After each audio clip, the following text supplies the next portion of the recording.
kababayan, sa mga hindi po nakakaalam, kung nakita nyo po dyan, dito sa ating thumbnail, no? Kung nakita ninyo, merong bus sa likod ni Baste. Ito may bus, no? Nakita nyo yung bus dyan sa likod ni Baste, mga kababayan?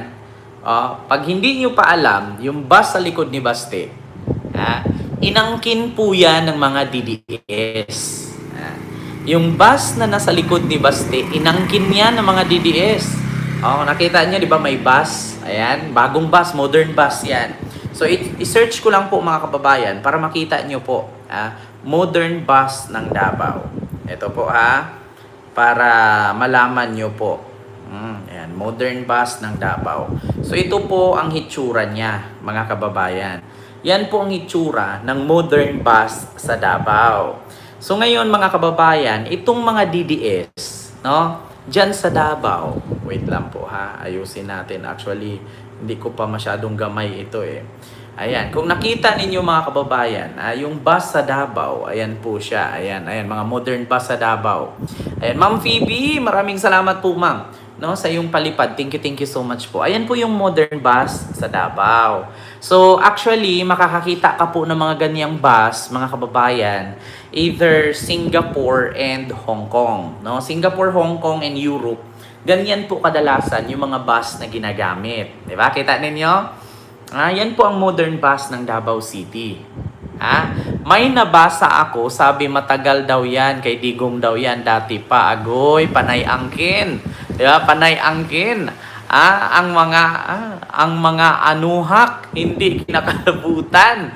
Ayun, di ba? Kita nyo mga kababayan, yan po yung modern bus ng Davao. Sa mga hindi po nakakaalam yan, no? Hindi po ito project ni Basti Duterte. At ever since, hindi po ito project ng mga Duterte. Gusto ko lang pong i-clarify yung mga DDS na inangkin nila na project daw ito ng mga Duterte. Pareho sa Europe, no, sa New Zealand, Ma'am Liceria Adventures. Ayan, Ma'am Rosana Ragudo, hello po. Ma'am Patricia, hello po. So kung nakita nyo po, yung mga bus na yan, no, ito mga modern bus na yan, na may nakalagay, Davao Life is Here. Ayan po yan. Hindi po yan Jeffrey Ordones. Happy birthday po Sir Jeffrey Ordones, and hope more birthdays to come in your life. Good health, success, and blessings. Ayan, mag-ingat ka po palagi, and happy birthday in advance. Ayan, thank you so much. Ayun, so ito po mga kababayan, yung bus po na yan, yung bus po na yan ay hindi po yan project ng mga DDS or ng mga Duterte, maskin kay Baste.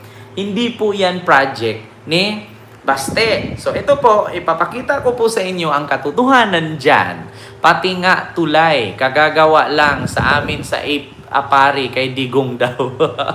Hindi po, wala na po yung kay Digong. So ito po mga kababayan, ipapanood ko po sa inyo at ipapakita ko po sa inyo na ang project na yan ay project po ni PBBM. Ito pakinggan ninyo mga kababayan, bubulyuman ko lang. Ang bus project po niyan, kay PBBM po yan. Hindi po yan project ni Digong. At higit sa lahat, hindi po project ni Baste or ni Sara yan. Ito po. Many of them, if not all of them, are electric buses. And then po talaga, maayos po ang sistema. At sa Davao po, meron din po tayong napakagandang proyekto doon. Yung ating Davao Modern Bus System. This is a bus system po that is very similar to what we see in bus systems in modern countries where there are schedules. The buses are modern buses. Many of them, if not all of them, are electric buses. And then po talaga, maayos po ang sistema. At sa Davao po. So kung nakita nyo po sa Singapore, sa Hong Kong, may oras po yung kanilang mga bus, may mga number. Ngayon mga kababayan, inangkin po ito ng mga DDS na wala daw ganyan sa Maynila, wala daw ganyan sa Luzon. Wala daw ganyan project ang mga bangag. Hindi nila iniisip na project project po yan ni PBBM together with the DPWH na sinabi po ni Secretary Vince Dizon na ito po ay mga modern bus ng Davao na kung saan nakikita natin sa iba't ibang bansa na mga modern country. Di ba? Sa mga hindi po nakakaalam, sa mga hindi pa nakapunta ng Hong Kong, Singapore, or ibang lugar, Europe, ganyan po ang mga sasakyan na kung saan every 7 minutes, every 20 minutes, 10 minutes, 15 minutes, may number yan. 'Di ba? Kung napunta ka sa Hong Kong, example ko sa inyo sa Hong Kong, 'di ba? Halimbawa, papunta ka ng airport, 'di ba? Ang sasakyan sa Hong Kong sa airport is A11, no? A11 pag morning, pag night NA11. Di ba? Tapos may mga number. Di ba, Ma'am Phoebe Capilio, dyan sa Geneva, ganyan din. No, mga modern country, ganyan ang mga bus nila. May mga oras na hindi ka po pwedeng basta-bastang sasakay na para, kuya, dito lang. Hindi ganun. Pag sumakay ka niyan, meron siyang mga bus stop. Hindi siya pwedeng i-stop hanggat hindi siya nakaregister doon sa hintuan na yun. Halimbawa, ang A11, dadaan lang siya ng, halimbawa sa Maynila, dadaan lang siya ng Ligarda. Tapos in the rest, Cubao na yung sunod niya. Halimbawa, galing siyang Baclaran. Bababa lang siya ng Ligarda, hihinto siya ng Ligarda, tapos ang sunod na hinto niyan is Cubao na. So ganun siya. Tapos sunod naman yung A12. Galing siyang Baclaran. Bababa siya ng Recto, bababa siya ng Ligarda, tapos bababa siya ng Santa Mesa, tapos yung next stop niya is Cubao. Yung iba naman galing Baclaran, hindi ka pwedeng mag-stop niyan ng Recto, Ligarda, Santa Mesa, wala. Cubao to Baclaran, isang street lang siya. So may number siya. So ganyan po mga kababayan. So sa mga hindi po nakakaalam, yan po ay proyekto ni PBBM. Yung ating Davao Modern Bus System. This is a bus system po that is very similar to what we see in bus systems in modern countries where there are schedules. Diba? Kaya sabi ko sa inyo mga kababayan, alam nyo kung bakit si PBBM gumawa ng project na ganyan sa Davao? Kasi bakit? Nakakahiya naman po. Lagi siyang sinisisi sa mga taga Davao, bangag, adik, quick leader. So ipinakita niya sa Davao na kahit sinabihan siyang weak, sinasabihan siyang bangag, sinasabihan siyang adik, minodernize niya para hindi siya mapuna. Yan po ang maganda, mga kababayan. No? Kapag sinabihan kang pangit, kapag sinabihan kang bangag, sinabihan kang adik, hindi mo na pinupuntahan, di ba? Try nyo, sabihan niyo si Sarang Lustay. Tignan nyo, pag ang lugar na hindi pabor kay Sarah, hindi niya pupuntahan yan. Totoo yan. Yung mga nag-rally nga na OFW na kulong, pinuntahan ba niya? Hindi. Yung lalaki na nag-post ng headshot sa ulo ni PBBM, pinuntahan niya? Hindi. Yung pulis nga natanggal sa trabaho dahil sa pagtanggol sa kanila, pinuntahan ba niya? Hindi. Walang ganyan ang ugaling Duterte. Si Marcos lang ang ganyan na kahit sinabihan ng hindi magandang salita, kahit tinatawag na bangag, tinatawag na adik, tinatawag na weak leader, gumagalaw, tumutulong pa rin. Na-example natin, yung Cebu. Diba? Kita nyo yung Cebu. Anong ginawa ni PBBM? Alam ni PBBM dyan, no, sa Cebu na hindi talaga pabor sa kanya yung mga yan. Diba? Kaya nagulat nyo nga. Diba? Puro DDS ang nasa Cebu. Nanawagan pa nga na bangag, Marcos, bangag, resign, bumaba ka na, kurakot ka, kasabwat ka sa korupsyon. Nagrally-rally pa sila doon. Sa rally na lang ng mga DDS, pati mga tao, nagdagdag sila, caption nila. Di ba? Kita nyo, ang dami. No? Ang daming mga DDS dyan sa Cebu. Pero anong ginawa ni PBBM? Hindi niya iniisip na kung anong kulay ka. Ang iniisip ni PBBM yung kapakanan mo. Kasi bakit? Yung kulay na sinasabi ninyong DDS, pag dumating ang sakuna, diba? Pag dumating ang dilubyo or sakuna or baha, lindol, hindi makakatulong yung DDS ka. Hindi makakatulong, nakakamping ka. Hindi makakatulong, naloyalista ka. Ang makakatulong sa'yo, gobyerno, tao, ang makakatulong sa'yo. Diba? Diyos ko. Okay, oh, sabi ni Kimchi, ang bilis ng karma, 'di ba? Oh, biruin niyo, nag-rally sila October 29, no, September 29 pagka October 1. Oh, nilindol agad sila, kalakas-lakas.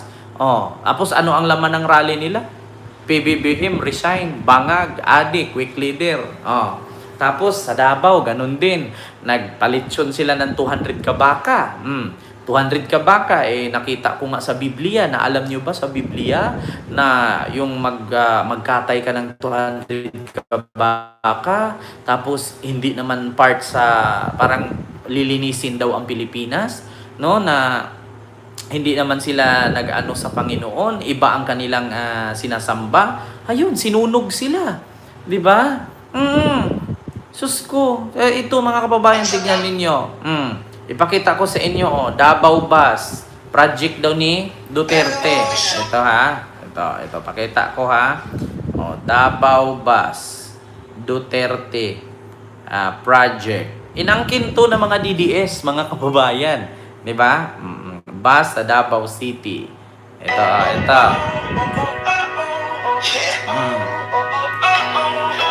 Ayan. Ganun nyo ha. Simula na naman. Magandang umaga, kaibigan. Ayan na.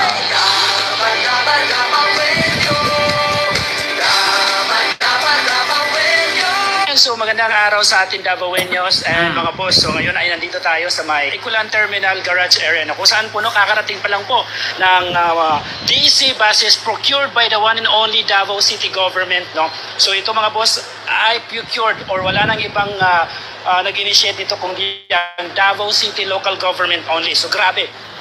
Kita ninyo? Davao City local government daw ang nag-procured, no? Hindi nila iniisip proyekto ni PBBM yan. Kita ninyo, inangkin nila. Basahin natin na. Sasabihin na naman nila galing kay PBBM yan. Kung kay PBBM yan, Manila na yan. Kaso Davao talaga. Ito Davao, bakit ang galing nyo? Akala ko safe sa Davao. Ayan. Ito, daming nagalit sa Davao. Ayan, paano naghanap buhay ang mga jeepney driver dyan, boss? Dapat gawin lang school bus. May nag-post galing daw yan kay PBBM. Totoo ba? Kung kay PBBM, dapat logo Bagong Pilipinas.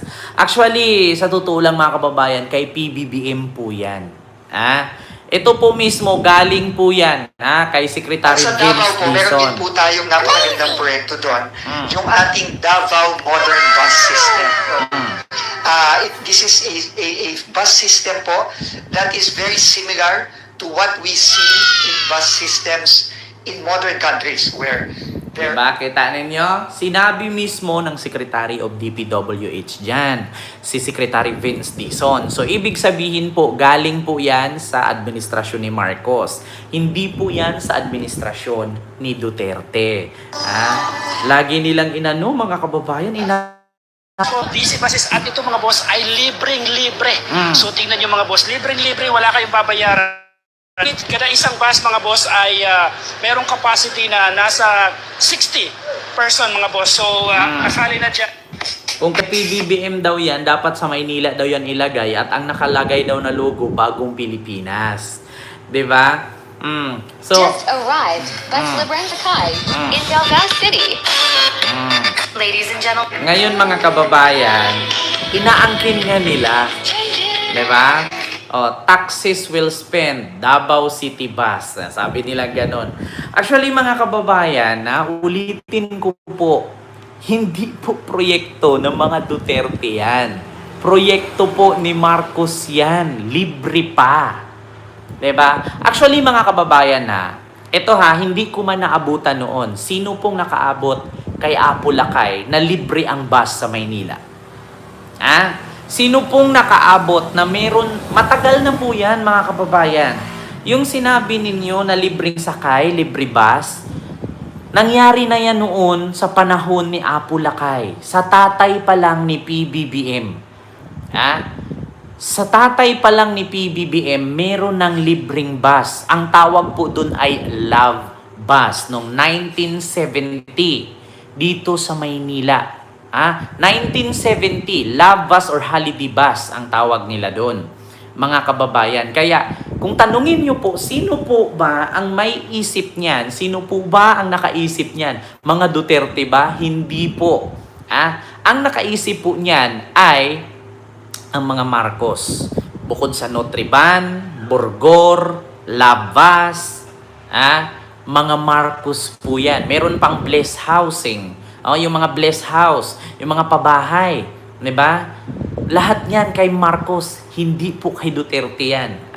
Bukod dito, mga kababayan, itong libreng bus ni PBBM sa Davao, meron po ito, love bus ni Marcos. Para makita ninyo Magandang hapon mga kapuso. Nandito ito po tayo yung ngayon. love bus. Heto na nga po mga kababayan, trending po ngayon ito sa social media kung saan po kinumpara po ang Davao Bus versus daw po Love Bus ni BBM. So may ganon. Actually, sa totoo lang mga kababayan, yung love bus na yan, dati pa yan, 1970, hanggang sa siguro nag-modern na, pininturahan, kung kaya pa namang gamitin yung makina, di ba? Kaya sa totoo lang mga kababayan, iisa lang po na project yan. Hindi po yan sa mga Duterte. Utang na loob mga DDS. Proyekto ni Marcos yan. Hindi po kay Digong. Di ba? Oo. Kita ninyo, parang wish bus. Yung, alam yung wish bus, yung kumakanta, may kumakanta sa loob. Oo. Kay Duterte po ang mga habal-habal. Yung bus po kay PBBM po at kay Apo Lakay. Diba? Klarong-klaro yan mga kababayan. Diyos mio Marimar. Grabe po. Pakinggan ninyo Ito mga DDS ito. Pakinggan ninyo. Parang nilalait nila ang Love Bus ni BBM. Siyempre dati pa po yan, dating bus yan. Na ganong style yung bus na yan. Siyempre 70s, 80s pa yan, 90s. So here, ang tanong dyan, sino po bang pinakamaraming sumasakay? Sino po bang maraming nagbe-benefit po dyan? So pasalamat na lang tayo, may love bus dyan sa Davao. So may Davao bus kayo, syempre may love bus, maraming matutulungan na Davaoeños or na mga kababayan po natin. So here, according dito, yung Davao Public Transport Modernization Public daw ho, okay? So, nandyan din po na-witness ni PBBM pala dyan. Grabe naman yan, noong July 1, okay? So, meron po itong budget na $1,700 plus million loan agreement po yan between, okay, the government of the Philippines. Hindi po government ng Davao. Diba? Kita ninyo? In-explain niya. Yan po ay agreement ng $1,710,78 dollars, no? $1.7 million agreement worth loan between the government of the Philippines and the ASEAN Development Bank. Diba mga kababayan, kita ninyo? Itong ASEAN Development Bank, mga kababayan, agreement po yan ng Government of the Philippines. Ang ASEAN Development Bank ang nag-produce ng mga bus dyan sa Davao. Ang government ng Pilipinas ang nangutang, hindi po ang Davao government. No? Yan po ang katotohanan, mga kababayan. BBM graced and witnessed on Saturday, July 1, the ceremonial signing of $1.7 million worth of loan agreement between the government of the Philippines and the ASEAN Development Bank or ADB for the implementation of the Davao Public Transport Modernization Project or DPTMP. So yun po ang katotohanan. Hindi po kay Baste, hindi po kay Sara, at hindi rin po kay Duterte. Klaro, mga DDS, baka sabihin nyo na naman ito, kay Sara, kay Baste na naman. Nako, Ma'am Nora ni Rida, Miguel up shoutout po. Narinig ninyo hindi sa mga Duterte. Ito po ay agreement ni Pangulong Bongbong Marcos between sa $1.7 million loan ng Asian Development Bank at nilagay po sa Davao. Alam nyo na. Klaro, di ba? Hindi po kay Digong. Hindi po kay Sara. At higit sa lahat, hindi rin kay Baste. 'Di ba? Klaro po. 'Di ba? Sunod, mga kababayan. Dito tayo. Pag isinabi nating proyekto, pabahay, yung Bless House, 'di ba? Yung Bless House, alam nyo sinong nakaabot nung pabahay ni Imelda? Yung Bless. Marami yan dati sa may QC at saka sa Tondo, 'di ba? May mga Bless House diyan. Tapos meron pang mga tren, 'di ba? Yung tren, yung hospitals, 'di ba? Yung hospitals, mga kababayan. Alam nyo, yung heart center, kidney center, lung center, 'di ba? Sa mga ano 'yan? Sa mga Marcos 'yan na project at mga Marcos ang nakaisip niya, walang kay Digong.